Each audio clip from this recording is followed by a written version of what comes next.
રાજ્યમાં અતિવૃષ્ટિથી ખેડૂતોને મોટા પાયે નુકસાન થયું છે. નુકસાનીમાંથી ઉગારવા માટે સરકાર દ્વારા હાલ સર્વેની કામગીરી ચાલી રહી છે. આ નિવેદન આપ્યું છે રાજ્યના કૃષિમંત્રી રાઘવજી પટેલે.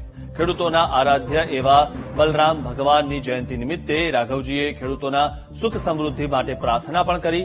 તેમણે કહ્યું કે સર્વેની કામગીરીમાં 700થી વધુ ટીમો રાજ્યભરમાં ખેડૂતોના નુકસાનીનો તાગ મેળવી રહી છે. જેટલા જિલ્લાઓમાં નુકસાન થયું છે ત્યાં ટીમ દ્વારા સમીક્ષા કરવામાં આવી રહી છે. જ્યારે સર્વેની કામગીરી પૂર્ણ થઈ જશે ત્યારે રિપોર્ટના આધારે ખેડૂતોને યોગ્ય વળતર ચૂકવવામાં આવશે.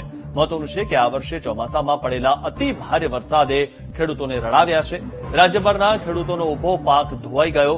પાક સંપૂર્ણ નષ્ટ થઈ જતા જગતના તાતને વ્યાપક નુકસાન થયું છે. આર્થિક નુકસાનીમાંથી બેઠા થવા માટે સરકાર ખેડૂતોને વળતર રૂપી મદદ કરશે. અતિવૃષ્ટિના કારણે જે નુકસાન થયું છે એની સર્વેની કામગીરી સમગ્ર ગુજરાતમાં ચાલી રહી છે. જ્યાં જ્યાં નુકસાનીના અહેવાલો છે અને રજૂઆતો મળી છે અને જ્યાં વધુ વરસાદ થયો છે એવા તમામ વિસ્તારોમાં સર્વેની કામગીરી સરકાર તરફથી યુદ્ધના ધોરણે ચાલુ છે. સર્વેની કામગીરી પૂરી થઈ ગયા પછી એના અહેવાલ આવે અમે જરૂરી કાર્યવાહી આગળ કરશું. કેટલી ટીમો લગભગ 700 ઉપરાંત ટીમો આ કામગીરી કરી રહી છે.